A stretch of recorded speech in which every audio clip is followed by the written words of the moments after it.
كل واحد بيوصل هنا لسبب. ريتو ده مش ابني، ده أسوأ حاجة جبتها منك.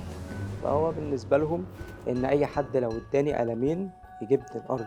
ده هيضربك، ده هيسرقك. الدين بيجي عندنا بس لما رمضان يجي. أنا انشغل بشغل ونزواته مع الستات اللي بيقابلهم. أجي قايم مسمعه أوسخ الألفاظ عشان يعرف إني مش بيوم. واللي يكسف من بنت خالته يبقى راجل مظبوط. أصلهم اتجوزوا جواز صالونات.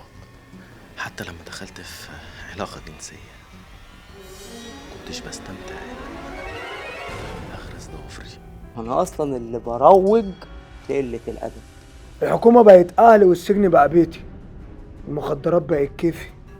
ده بيخلق جواك صراع يوصلك للجنون.